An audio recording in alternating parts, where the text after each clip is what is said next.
said all the cultures backwards. We have any long-winded ones out there. I said, we're safe to cycle. No, I had 4 people taking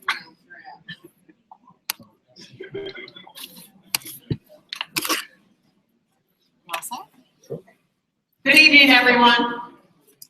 My name is Ann LePage, and I'm one of the college counselors here, and I'll quickly let John introduce himself. Hi, I'm John Klassen. I'm a college counselor here as well. This is my 13th year at Glenbrook South. I'm happy to be with you here tonight. I can trump that by 20 years. We're going to start our evening out with a quick activity. And so I have 8 very gracious volunteers here, and I'm going to ask them just to make their way through, take a place up on the stage, and this is not a floor you can fall through. It's actually safe.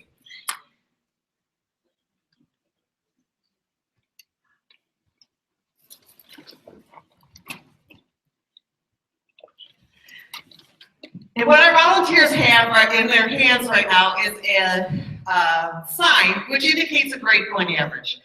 And you know from attending our programs, grades are really important information for getting into college, okay? And so we have a variety of grade point averages. If you just hold your grade point averages so everyone can see the results of your hard work in school.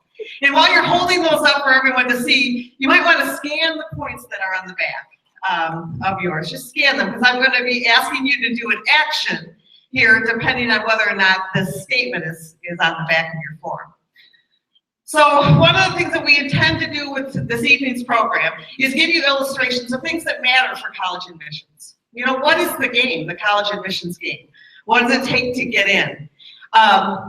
And I think instead of it kind of doing a boring lecture, although we are going to do that later this evening, we'll give you some examples of what matters and what doesn't matter in college admissions. So our very gracious volunteers here have agreed to be a part of the admissions game. And someone's going to win the prize admissions to our institution, and most of you are not, okay? Based on the things that you've participated in and things that you've done in your high school career. So first off, reading the backs of your forms, if you have taken an exceptionally strong academic program, at this point I'd like you to take 2 steps forward on the stage. You've taken a strong academic program. Great, Mr. 3.0 and Mr. 4.0, they're in all the hard classes. Excellent. If you directed a gospel choir at your church, move up 1 space. You directed a choir at your church. Somebody did that. They just haven't scanned down to it yet. Well, what we need to demonstrate here is that, yes, grades are very important, probably the most important thing in a college admissions decision, but also involvement. And involvement can be in school activities and also in activities outside of school. That's why we have you fill out those surveys, or your students fill out those surveys, so we know everything they're involved. We always know what they're involved in here at school, but the outside of school activities are important too. If you clearly stated that a college is your #1 choice by making an early decision application. Early decision, anybody make an early decision? Move up 2 spaces. So these guys know what they want, and they're saying that by saying, you are my #1 choice school, and if you admit me, I will attend. Good deal, right? If your intended major is psychology or biology, anybody? Move back a space. Most kids are thinking, lots of kids are thinking about biology and psychology. You're one of a lot of applications. If your intended major is Greek language, move up 1 space. There we go. They want to keep those classics professors happy and employed, right? So they're always coming over to the admissions office saying, get us some more majors. You don't know your teachers well enough to ask them to write a recommendation for you. You don't know your teachers well enough. Is anybody up there in that category? If you are, move back 2 spaces. If you don't know your teachers well enough that they can't write a recommendation for you, move back 2 spaces. Maybe I'm going too fast for you. When you type your college essay, you forgot to change the name of the college that you were applying to on your application. Move back 3 spaces. And have someone proofread your application. All right, if your legacy, move up 2 spaces. Your legacy of the school, that helps at 2.3, doesn't it? What legacy is a parent has graduated from that institution, or maybe a grandparent in some cases. Maybe you have a sibling that goes there. If you did not write the optional college essay, you chose not to write the optional college essay, move back one space. That legacy is counting on legacy, right? There is nothing optional in college admissions. If they offer optional interviews, optional essays, students should be doing all of it. The topic of your college essay was sports as a metaphor for life. Anybody? Move back one space. We know the most important thing in your kid's life is when they scored that winning goal, and when they, shot that buzzer beater. But the colleges read zillions of these.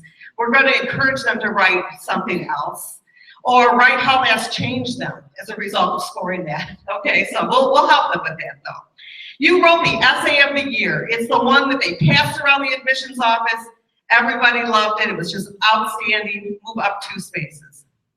So sometimes a really well-crafted exposing essay can really change an opinion about a student, give life to an application. You have visited the college, you had an alumni interview, you filled out all the questionnaires on the website. Anybody do all that? Overachievers? Move up 1 space. All of that is a way to demonstrate interest in a college. And when students can apply to many, many schools, particularly through the Common App, colleges are finding it more and more important to have that idea of how interested are they really in us, or did they just check a box on the Common Application? Because what the college is concerned about is yield. If we admit you, what is the likelihood that you'll pick us, right? Because they have to fill all the seats. So that's what's important. You'll be the first one in your family to attend college. Anybody going to be the first one? Move up 2 spaces. First generation college students are those students whose parents do not have a college degree. Or maybe if they have a degree, they didn't earn it in this country. And that's an important description, important category for some schools to think about. It might even give you a little edge for admissions. Where am I here? Okay, this is a tough one, guys. If you have a helicopter parent, in other words, the parent's a little too involved in this process, move back 2 places. You know what? This is a really good time to let go a little bit. Let your kid have the lead on this. You will not be able to do all the technical side of this that is required for kids to do right now. And if you attempt to do it, I guarantee you'll mess it up. All right? So this is their college application. We are absolutely there to support this. It's a family decision. We get that, but let them be the lead. If you have attended a truly enriching summer program, it was a true enriching summer program between your junior, senior year, move up 1 space. So summer programs give a kid a great chance to either explore a college, explore a field of study, do some community service, gives them sometimes something really neat to write about in their college essay, and it can give them a little bit of an edge. If your summer experience service group looks a little inconsistent, like a summer vacation instead, maybe a trip to Cancun, move back 1 space. So you can't make it be something that it's not. If you've participated in no extracurricular activities in high school, move back 3 spaces. So he's got great grades over there, but that's all he did maybe was study. You know, colleges are looking for plate spinners. They're looking for the kids that can manage the classroom while they're involved in distracted, shall we say, by other things. Because really, I mean, remember back. Isn't that what college was kind of about? You know, be able to balance that fun and also work. If you participated in a significant community service project, move up 1 space. You've done some community service. Excellent. Okay, not studying much, but definitely willing to give to others with that 2.3. If you're an Eagle Scout, move up 2 spaces. You'd be surprised at how many of your kids have gone to that highest level in scouting or whatever community organization that they're in, and they don't even tell us about it, you know? So be sure to remind them to tell us that this is time for them to kind of toot their horn a little bit. If you're a varsity athlete, move up one space. Excellent. If you're all region in the sport, move up another space. Good job. If you are hoping to make a memorable impression on that college admissions person with a 45-page resume that even has to have a table of contents, take 2 steps back. Okay, they're not looking for quantity of activities, they're looking for quality. Okay, you don't have to do everything. If you got a D in an academic course at the end of your junior year, move back 3 spaces. Ooh. So you can take that home tonight, guys. Hey, listen, we played this game. We're going to do this with your students too. But you know what? This is a very critical academic year. Junior year, we challenge your students to post up the best grades they've had in high school. And then it's a really cruel experiment. We put them in the hardest classes that they've been in high school. But again, it's the last thing colleges are going to see when they fill out an application early in the fall next year. So you want to make sure that this is going to be a strong semester. If you wrote to the college admissions officer and you explained the extenuating circumstances surrounding that D, move up 1 space. So even though a D in that junior year is a bad reflection, it makes the colleges kind of wonder, is this kid ready for it? We all know that life happens kind of around us sometimes, and sometimes it's inevitable. Or you know, something gets in the way, or we have a barrier to our full attention being towards school. There are human beings on the other side of this process. Informing them of what's going on can be at least enlightening. They won't draw conclusions that maybe are the wrong conclusions. Wow, this kid's in the beginning of a downslide, or they don't care about school.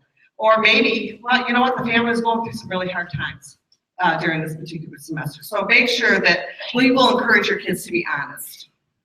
If you decided to protect your GPA by not taking any AP courses or honors courses, move back 2 spaces. Who did that? You want to protect, what's your grade point average back there? 3.7, but didn't take on any challenge. The college will see through that. Good students should up the academic game, take on more challenges. If you come from a single parent household and you have to work part-time to help with expenses, move up 2 spaces. Up 2 spaces, not bad. You can move up. Again, students should tell their story. We have a lot of kids that have huge home responsibilities in addition to what they do here at Glenbrook South. And that's an important factor that should be communicated to the college. Sometimes we don't know that.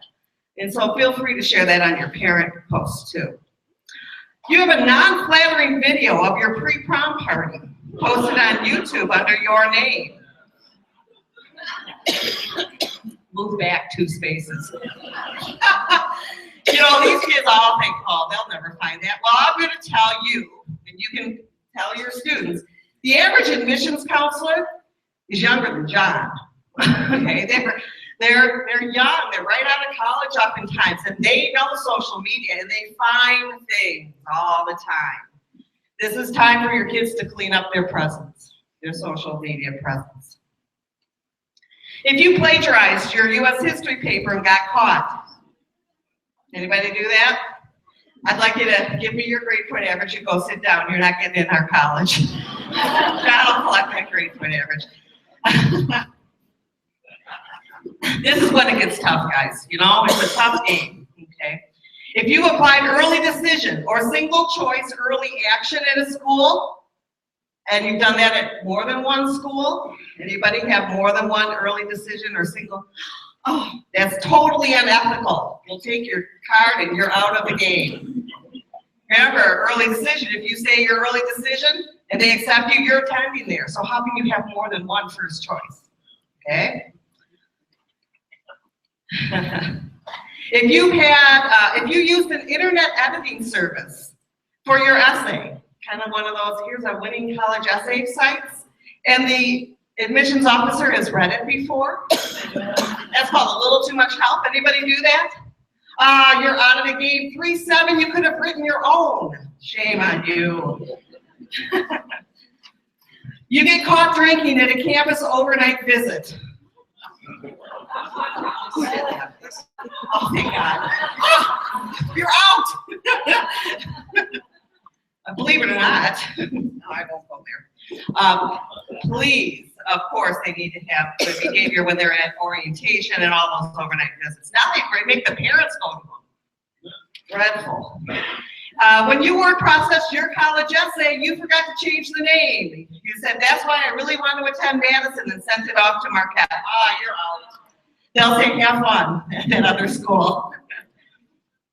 You stated on your second tier application that you're also applying to 2 Ivy League schools. Anybody? You're out. Mr. 4.0. You know why?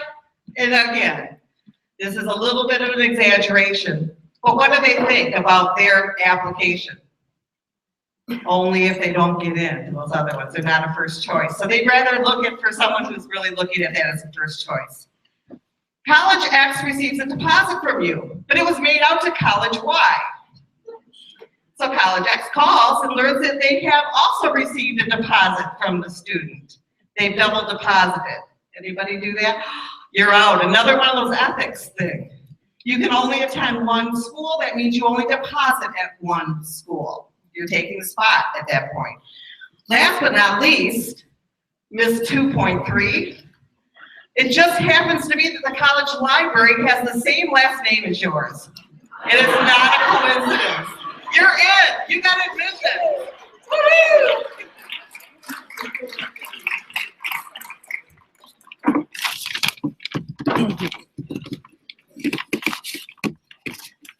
Well, thanks for indulging us in our little activity. But it basically, I think, is a quick way to illustrate. There are many, many factors that go into admissions decisions. And for the most part, we're going to talk about some of the more important things, but I think it was easier to just kind of demonstrate some of those as we go along. We have this game down. At Glenbrook South, 95 to 97% of our students every year choose college after high school. And we, as you met earlier, we have one of the best guidance staffs in the entire region, if not, I'd really say in the country. Experts. They all travel to colleges, they all visit schools, they all learn about the schools that John and I have the opportunity to visit when we do our monthly in-services. You're in good hands. Your students are in good hands. This is just a little caption of what happened with our students last year.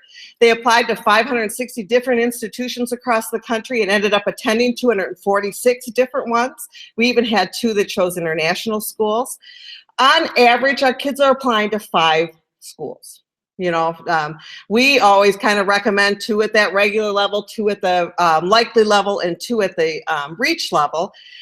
But for the most part, when you take, there are a handful of kids that will just apply to 1. They know where they want to go, etc. It's about 5 average. If you have a student next year that's in the throes of this in their admission season and they're looking at 20-some schools, truly, we need to talk. That's too many. It's too much time. It's too much money, and they can only attend 1. We'll help them make that list, you know, more reasonable. We have many, many students that will go on beyond Glenbrook South and play sports competitively at primarily at the Division III level, which is non-scholarship, but some will play at the Division II and the Division I. And if you have those kids in your households, we need to be talking this spring. We need them registering with the NCAA, getting their profile set up, and being kind of in a timely way, making sure that they're doing everything right. So these are the top 10 schools for our class last year. The school that we sent the most applications to was Oakton. Over 100 students chose to attend Oakton Community College to start their college career, and that was larger than any of the others. And then in order, Illinois was 3, DePaul 4, UIC 5, Indiana, Illinois. You can see the items. This will change every year with every given class. But for the most part, our students apply all over the country, all over the world in essence. About 80% will choose to attend within kind of that Midwest region, kind of our contiguous states. Most, although we have kids all over. As a matter of fact, most of your counselors probably showed this to you. In Navient, you can look at College Map and see a pinpoint for where all of our students are attending or how many are on each campus. It's kind of a cool feature. So what are colleges looking for? Well, if you've got that kid in your household that is just a whiz when it comes to taking the standardized tests, you know, they always have nailed the tests, you're hoping that the emphasis is going to be on the test score. On the other hand, if it's like my household, I have those kids that are Trojans. They just work, always get great grades. But the tests, sorry. So I've been always hoping in my household that the emphasis is on that hard work and the grades, okay? If you have the kid that has low tests and low GPA, you're really hoping the colleges are looking for kind of that extracurricular boost, right? I want that involved kid. And if they don't have any of those, you're kind of hoping the college is looking for that unrealized potential, right? So they're out there, they're looking at different factors, and truly there is a college for everyone, no matter where they are in the process, and we let your kids know this too. I hope that it isn't the end of the road, us being judged by high school performance, right? I mean, aren't you hoping that, some of you? So colleges, what are they looking for? We can tell you probably the lead thing they are looking is evidence of ready or preparation for college level work. Is the transcript that gives them the best indication of that. What courses have they taken and how have they done in those courses, particularly at a competitive school like Glenbrook South. What the test scores do is they support that information. They give them a kind of an even, if you will, yardstick to compare. Okay, so they can look at that 3.7 at Glenbrook South compared to the 3.7 at Podunk, Iowa High School. And they can get a feel for, from the test score, kind of a level playing field, how do they do in the national scope. They're also looking at the essay, what the student brings to that application process beyond the numbers. And that gives, the essay gives the student to get, a chance to have their voice heard in the process. They look at recommendations. What do other people say about them? And we are going to encourage your students to think about those recommendations this spring, because the application season is so early. For how many of you is this your first kid going to school? That's the majority of our crowd.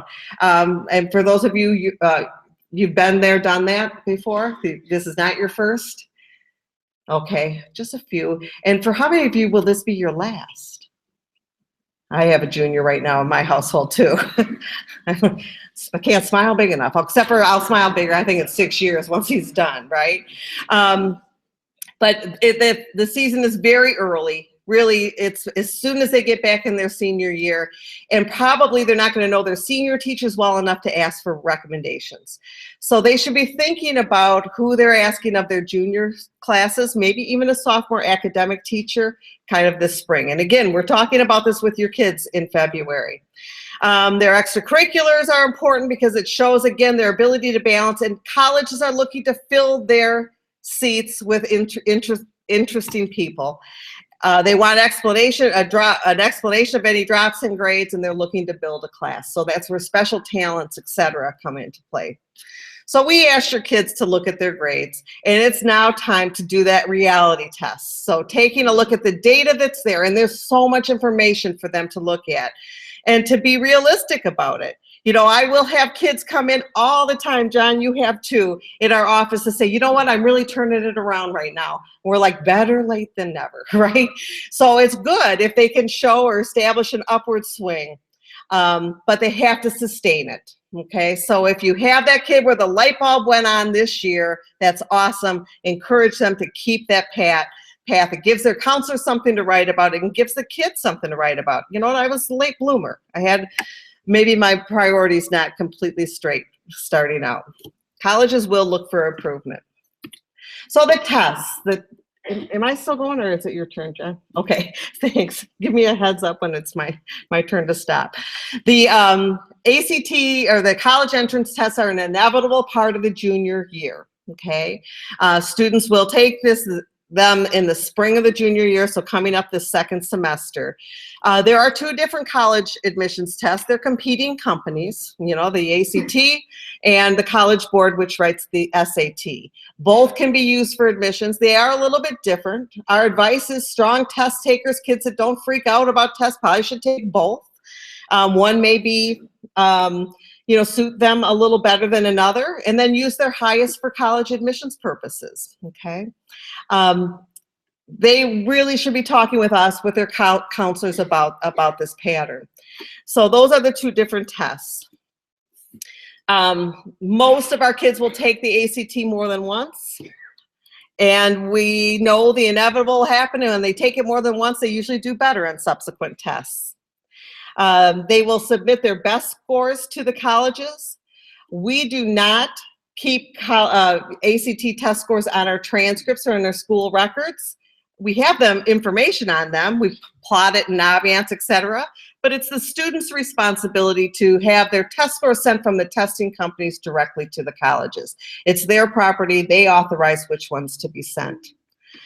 All colleges will take, it used to be called the Prairie State, but now it's the state constructed, state administered ACT test. So that one that they take in March 3rd, that can absolutely be used for college admissions, and it will include writing. So it's a full comprehensive test, okay?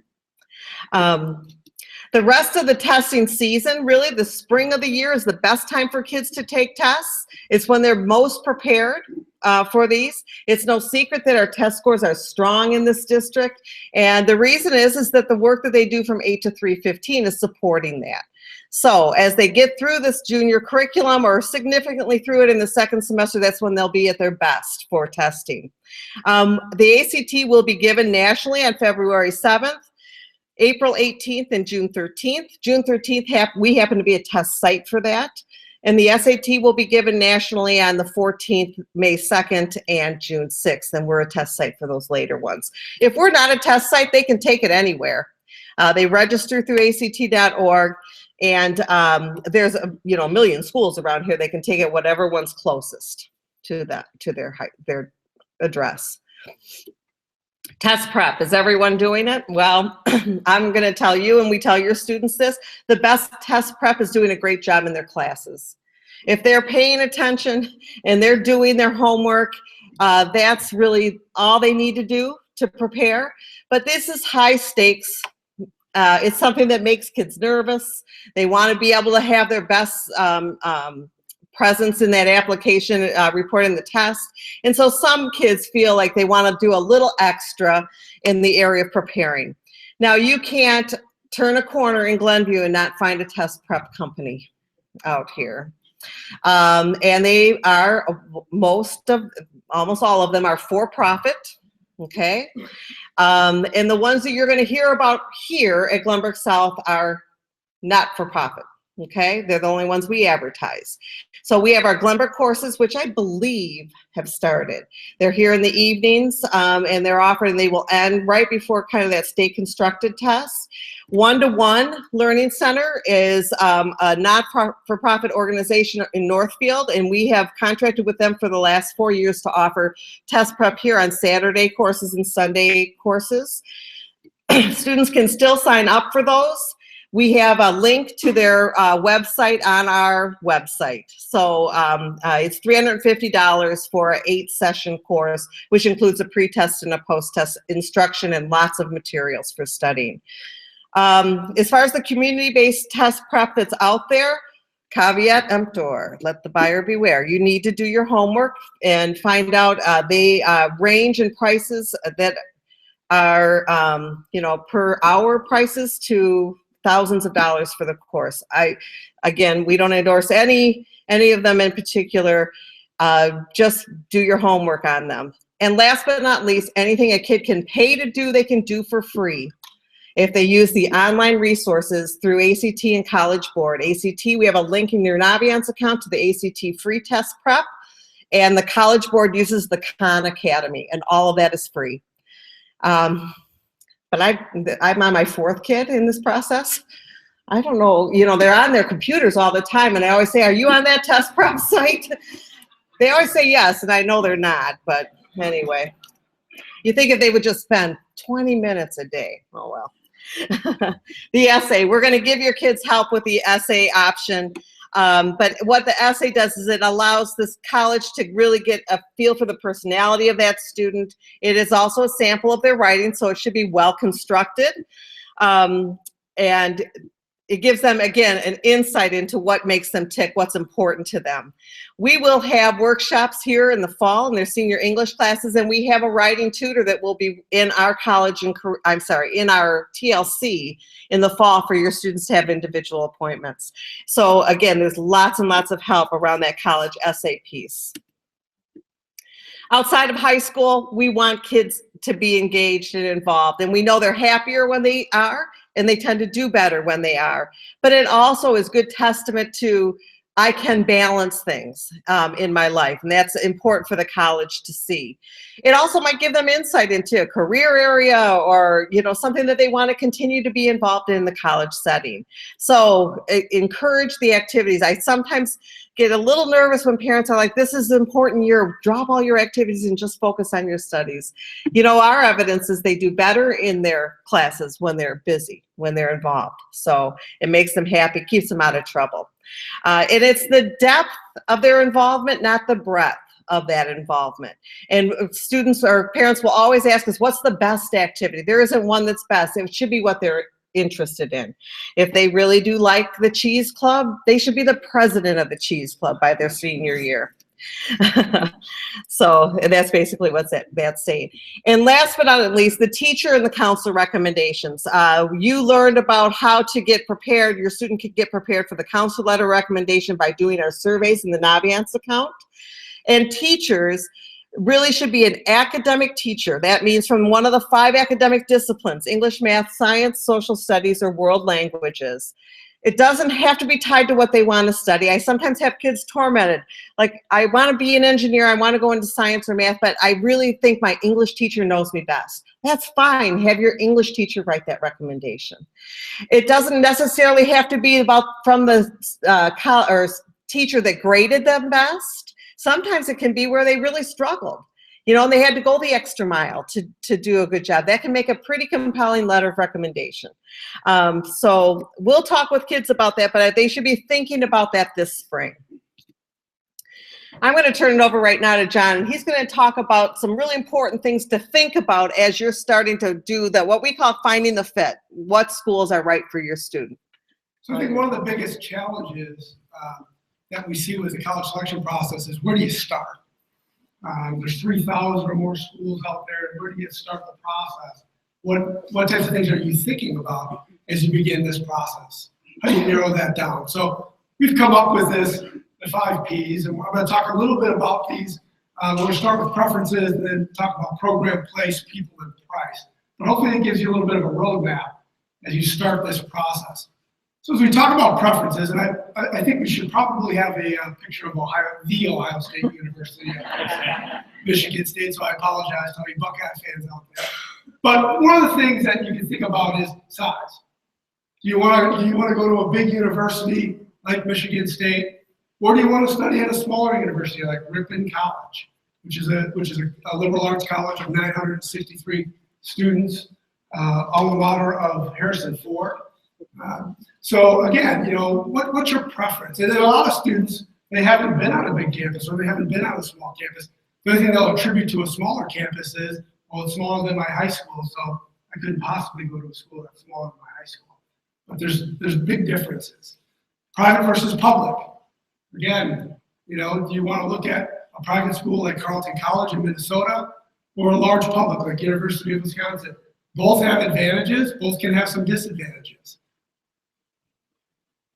Activities. What types of activities does your son or daughter want to be involved with? And within those activities, do you want to be in a situation, you know, where you're the big fish in a small pond, or small fish in a big pond? You know, what type of opportunities do you want with student government, or performing arts, or intramural sports? Are sororities and fraternities important? You know, I'll talk to a lot of students and they say, well, if they don't have fraternities and sororities, I'm not interested.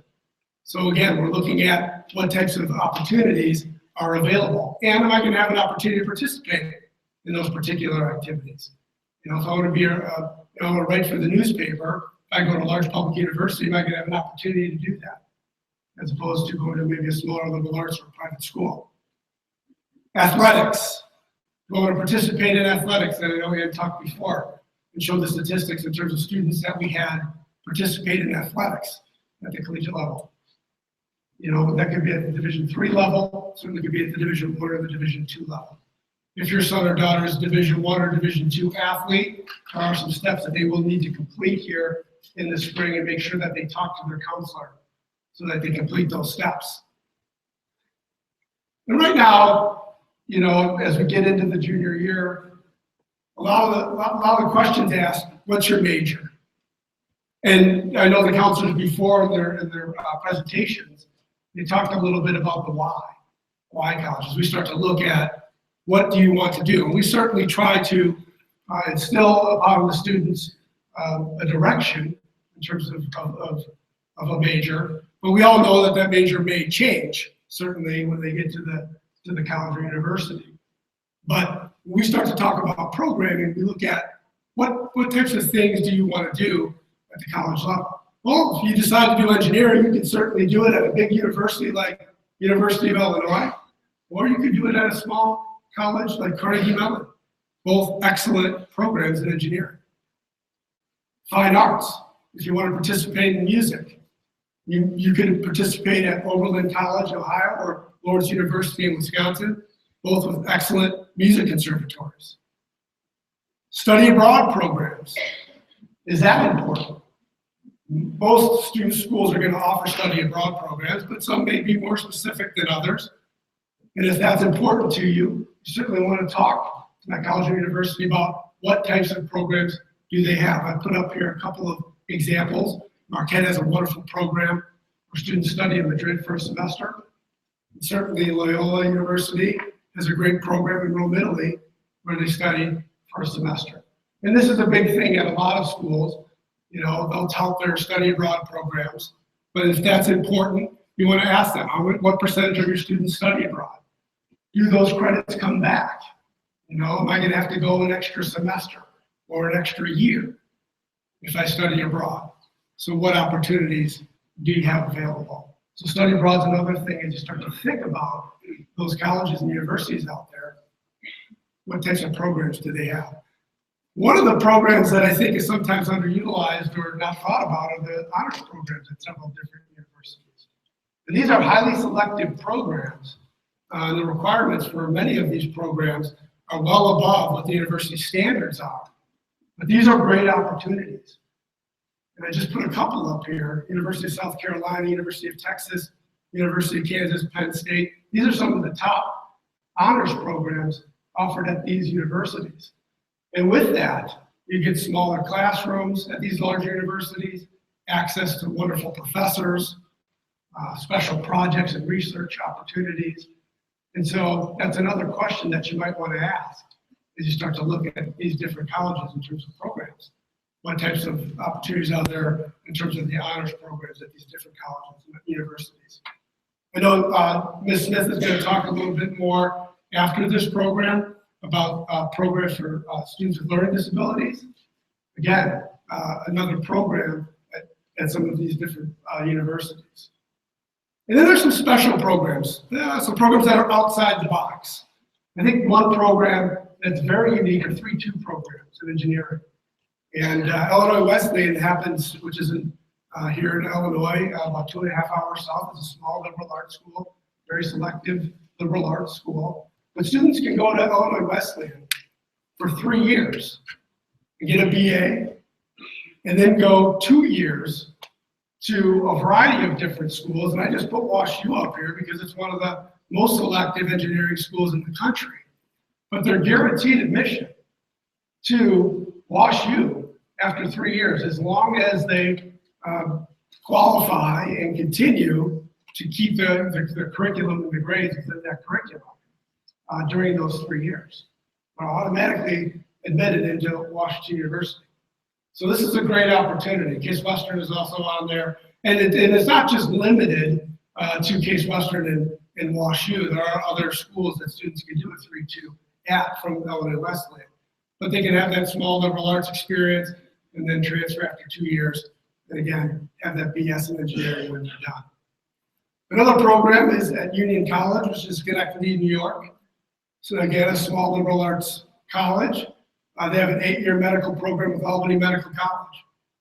So they apply to Union College and then a separate application to this 8-year medical program. If they're accepted, they're automatically guaranteed acceptance in medical school. So again, as you start to look at some of these schools, depending on what your path is, you want to definitely research these different opportunities. Take some of the stress out of worrying about whether or not you're going to get into that medical school after your college experience. The third thing that I'd like to talk about is place or location. Now, obviously, this is a big conversation that needs to be had, and it should probably start to take place pretty soon. In terms of where are we going to look? Are we going to look in the Midwest? Are you going to allow your son or daughter to look out west, east, south? Are there parameters in terms of driving distance, flying? You know, those are the conversations that I think you need to start having about place or location. Commuting versus living on campus. My 5-year-old daughter looked up at me the other day and she said, "Dad, what do you do again for a job?" I said, "Well, I work with college and I talk to advice kids out of college." She said, "Dad, I don't ever want to go away from you to college." That will change, I'm guessing, right, guys? It's like, but commuting versus living on campus, you know, having those conversations in terms of, you know, do you want to be at a residential college or are you okay with commuting, and certainly keeping that open mind. So I think that's a good conversation to start having and having those parameters. And certainly when you meet with Ms. Page and I here coming out, you know, to have an idea of what are the parameters? What are the parameters in terms of location? Certainly there are a variety of different locations. We talk about urban, and I always get a kick out of when we talk about urban location and a student says, "Yeah, I really want to go to, you know, George Washington University." And I love the idea of being downtown. I said, "Have you ever been downtown Chicago?" "Oh, I would never go downtown Chicago. That place is too huge. I would be freaked out between, you know, going in the city."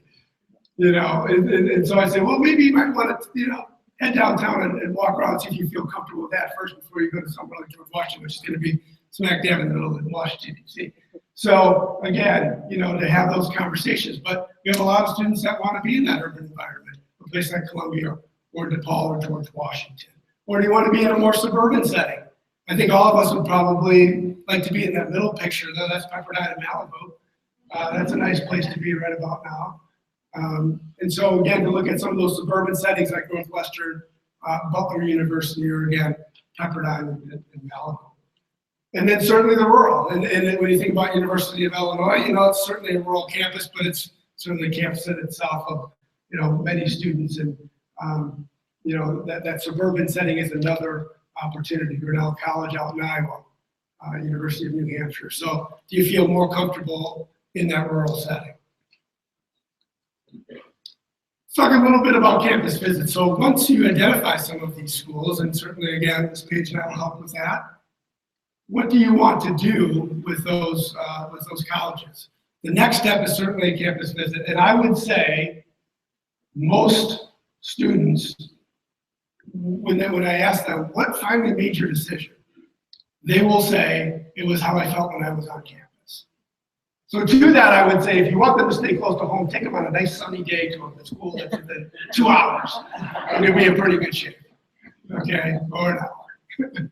So, and it's true, you know, I think, you know, the campus visit, how they feel on campus is gonna probably somewhat direct their decision.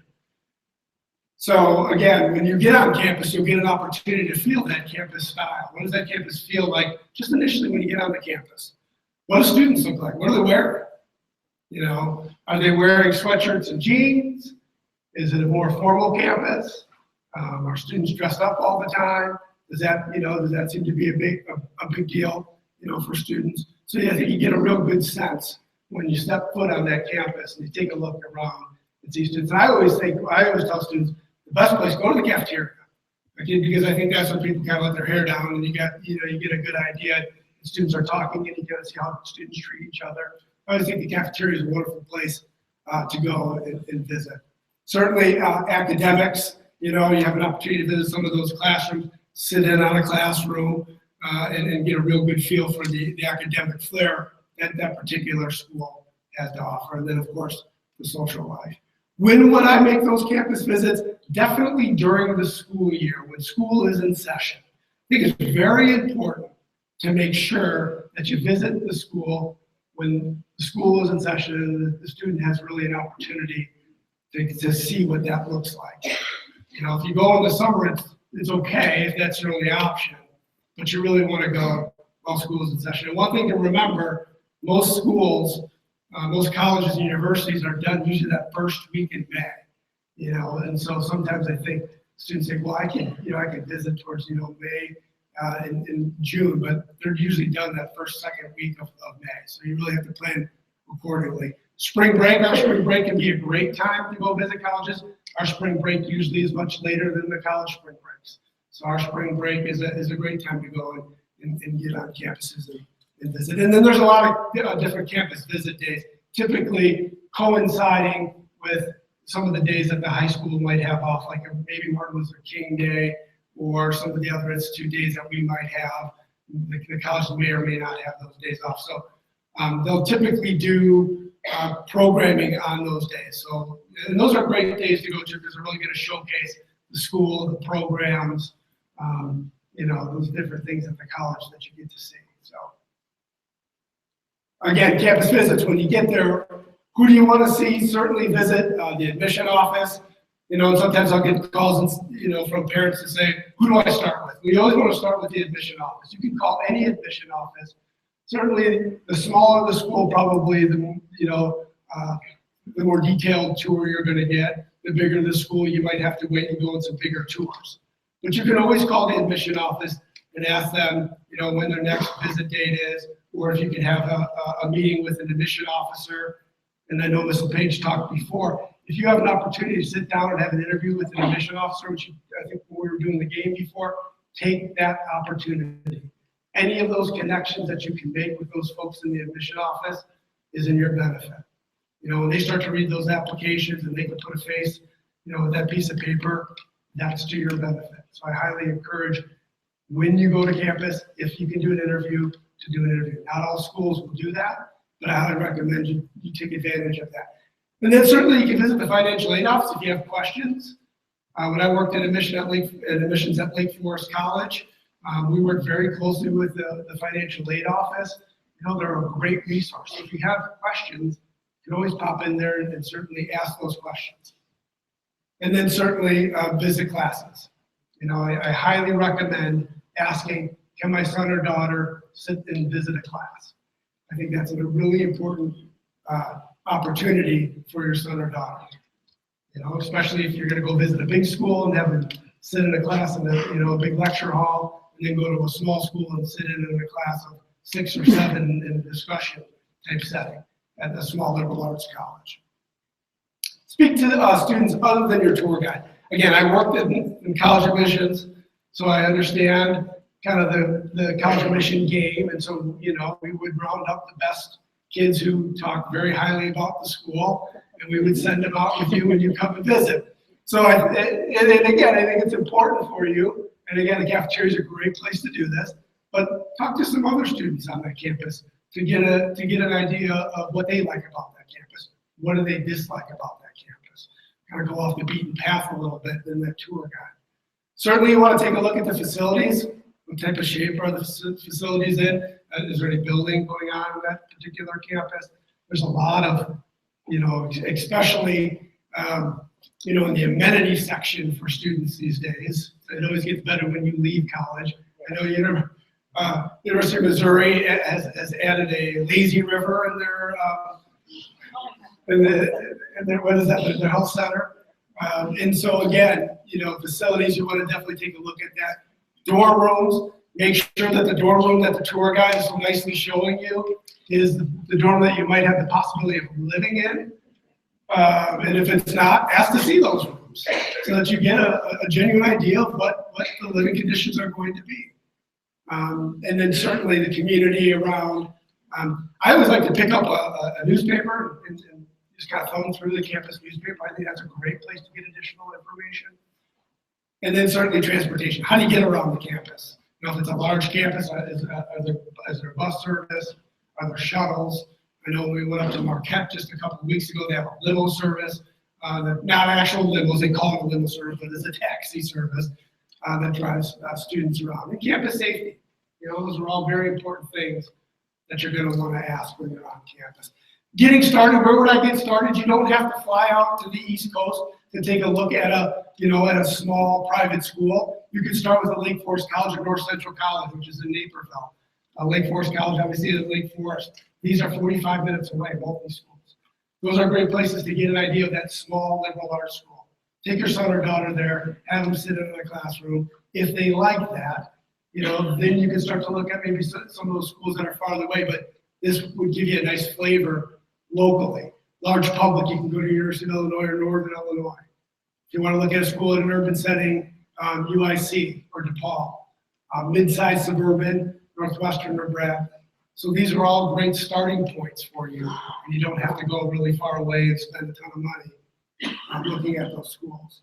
And then we get to people. And again, I think it's important to ask that question. What kind of diversity do you want? You can look at a school, like Augustana College, where 92% of the student body is Caucasian. Or you could look at a school like UCLA, where 55% of the student body are students of color. And so if that's important, look at some of that diversity. You could certainly ask that at each of the colleges or universities that you go to. Geographic diversity. This is something that I don't think kids think about enough. At Lake Forest College, it was 50% in-state and 50% out-of-state. My roommate was from Boca Raton, Florida. I met students from all over the country, and I went 1 hour away from home.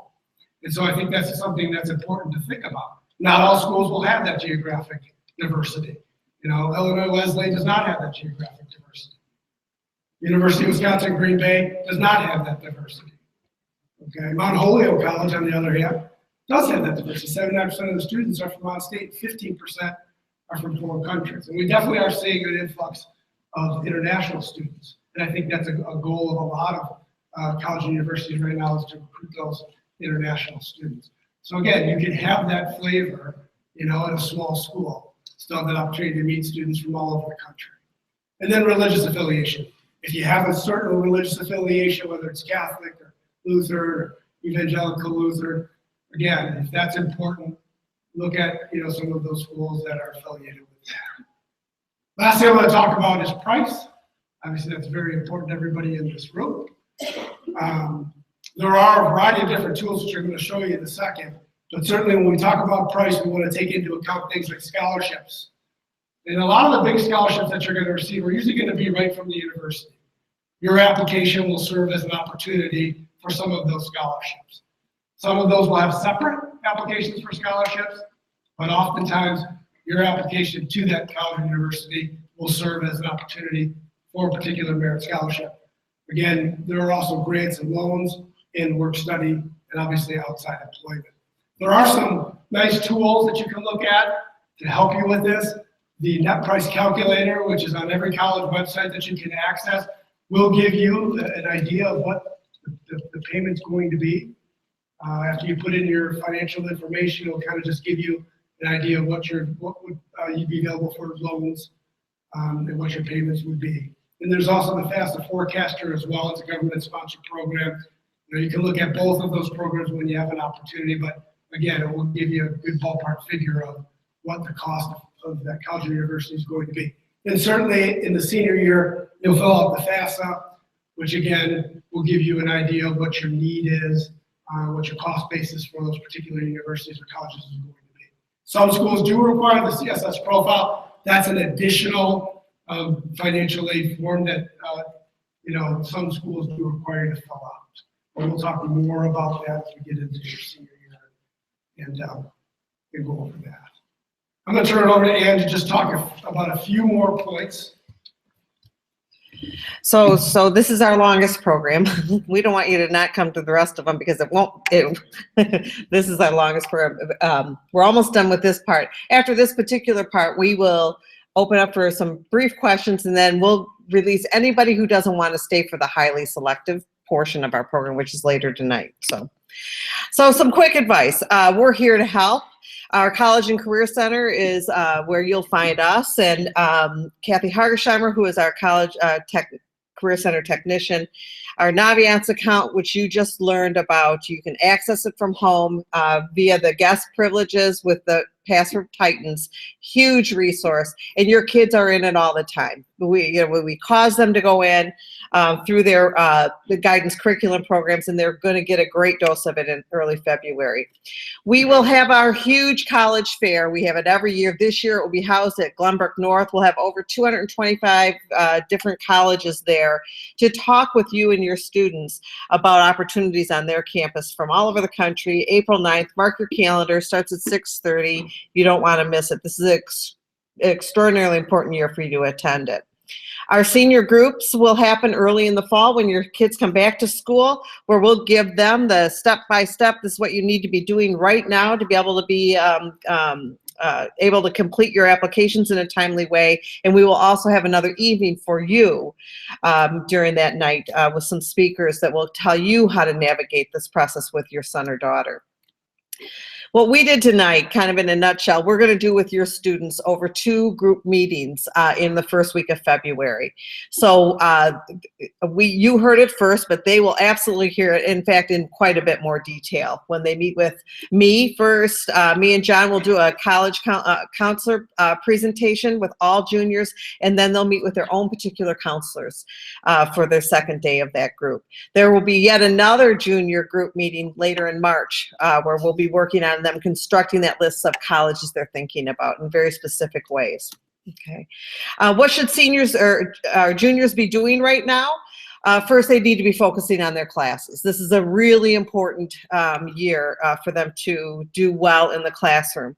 But we're going to cause them to meet with their counselors about this and registering for their senior years, as you learned earlier tonight, coming up in the first weeks of February. And then we would encourage them to make an appointment with either me or Mr. Klassen in the College Career Center, and we strongly encourage parents to join them for that. It is a family discussion, and we're available all through the day before school and after school on some occasions to be able to meet with you to help you with this process. Then they need to do their homework. We're going to give them some suggestions based on things that they tell us, but it takes a lot of research, you know, looking at different schools. There's so many sources. We want them to have good information. They need to get their testing schedule in line.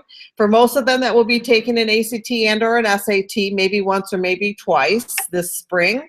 For some of them, it will also include taking the subject matter tests, which are SAT 2s, if any of the schools that they're considering may want those.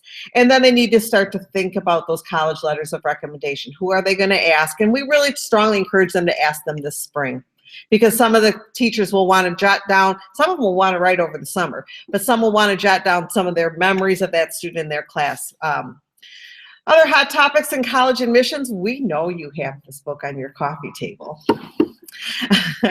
And again, it's information, but what we would do is caution you from putting too much emphasis on the rankings, because when you think just about where are the highest ranked schools, what you lose view of is what's the best fit for my student.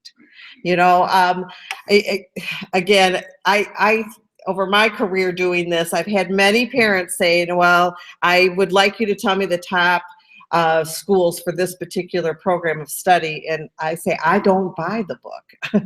You know, this is the swimsuit edition of the U.S. News and World Report. No one ever buys it other than this session or this edition.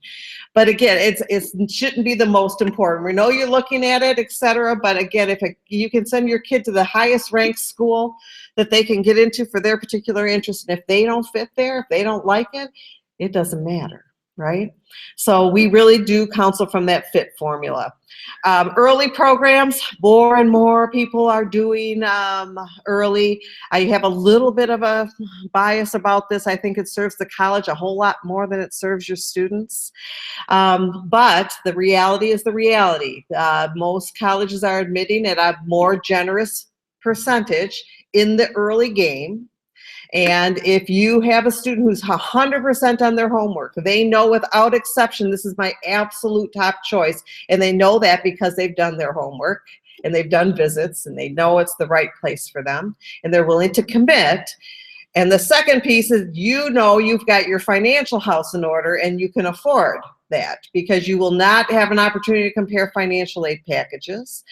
Early decision might be the right game to be in. Again, we'll work with you, we'll work with your family around this, but it's a very important concept, if you will.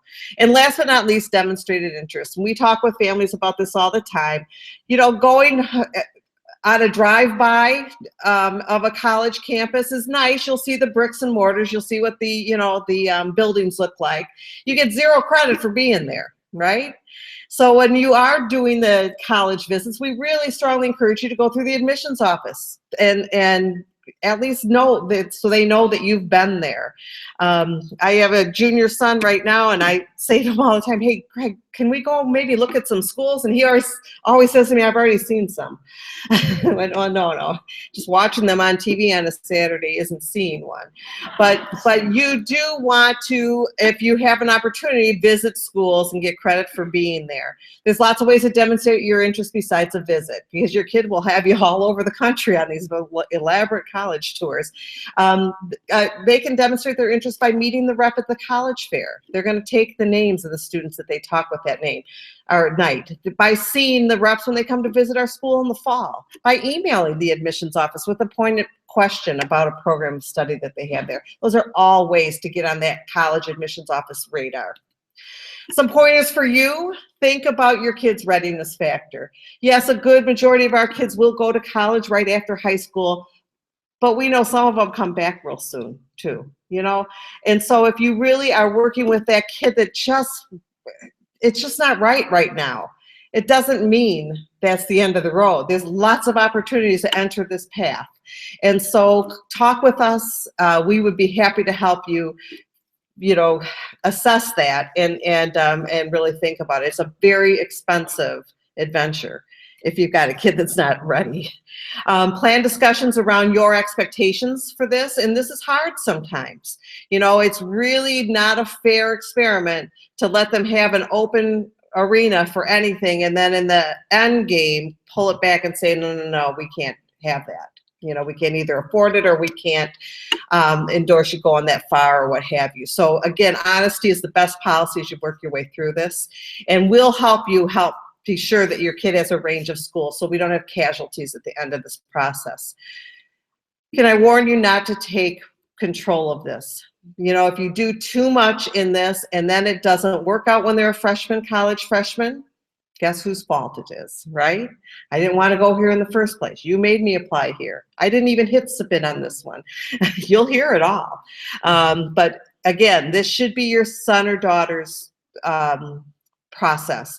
And sometimes kids walk by or express their readiness by how they work through that process. If they're not putting one foot in front of the next to get ready for that, sometimes they're screaming, this overwhelms me. I'm really not ready to do this right now.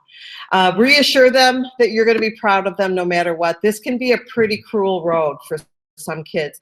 Some of your bright, talented, capable kids who have done everything right are going to maybe get the first rejection of their life in this process. It doesn't mean that they're not worthy, doesn't mean that they're not ready. It simply means that that's the numbers. Okay, we'll talk a little bit more about that in the highly selective program, which follows this. Please don't believe everything you hear out there, Jewel and at Starbucks and everywhere else that they're talking about this.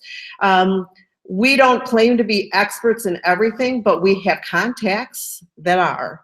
And if you have a question, it just doesn't seem right, instead of promoting that and sending it off to the next person, please call us, check it out. We'll help you check it out. I absolutely followed through with someone's question today. Called our admissions rep, they got back to me, and we had a resolve around what was really a perplexing question. So use us, that's what we're here for.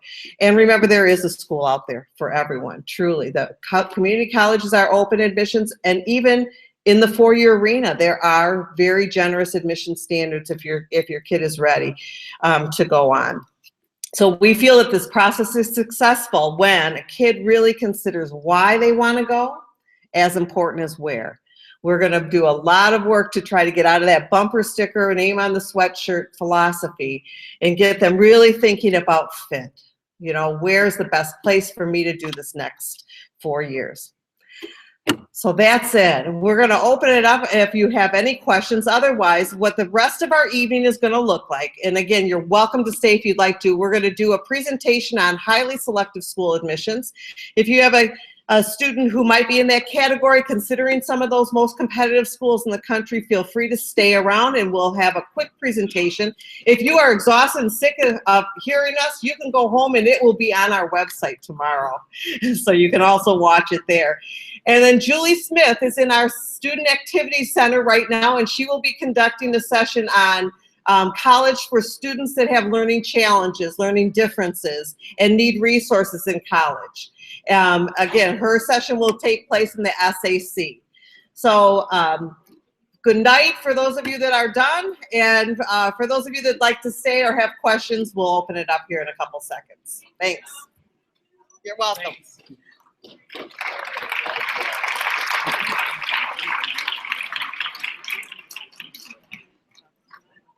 So I was there from 98 to 2002.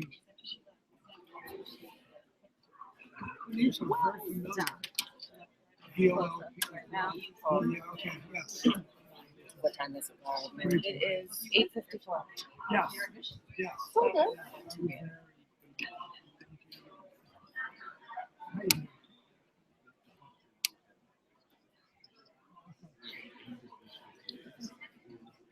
Hi. An easy question. Sure, you Can bet. you apply early decision